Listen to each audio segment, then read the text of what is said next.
Il est à peine 9 h ce dimanche 15 septembre, mais sur le Champ de Mars à Paris, c'est déjà l'heure de l'échauffement.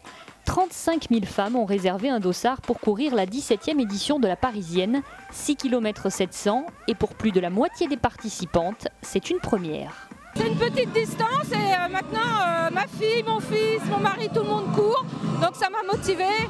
Et puis je vais bientôt être grand-mère, donc je me suis dit bon, il faut se remuer.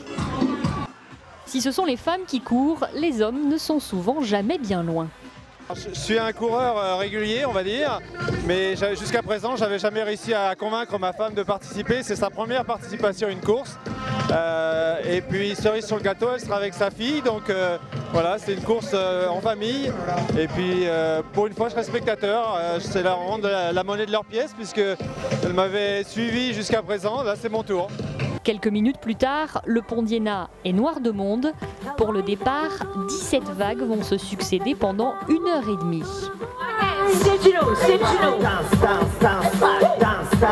Sur la route cette année, les organisateurs ont voulu égayer les passages dans les tunnels. Ambiance discothèque sous le pont d'Iéna.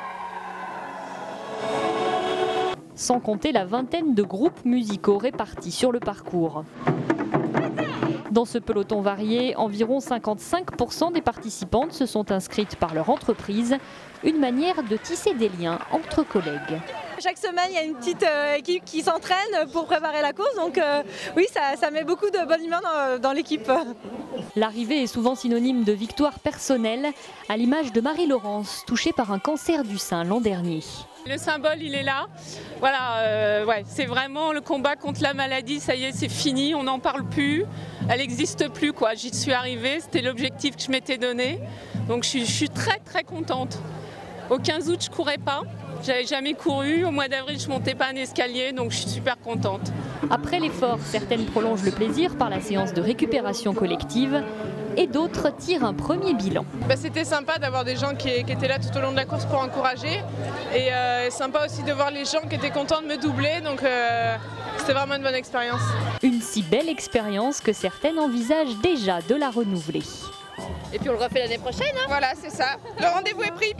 On vient pas à la Parisienne pour le chrono, mais pour l'ambiance.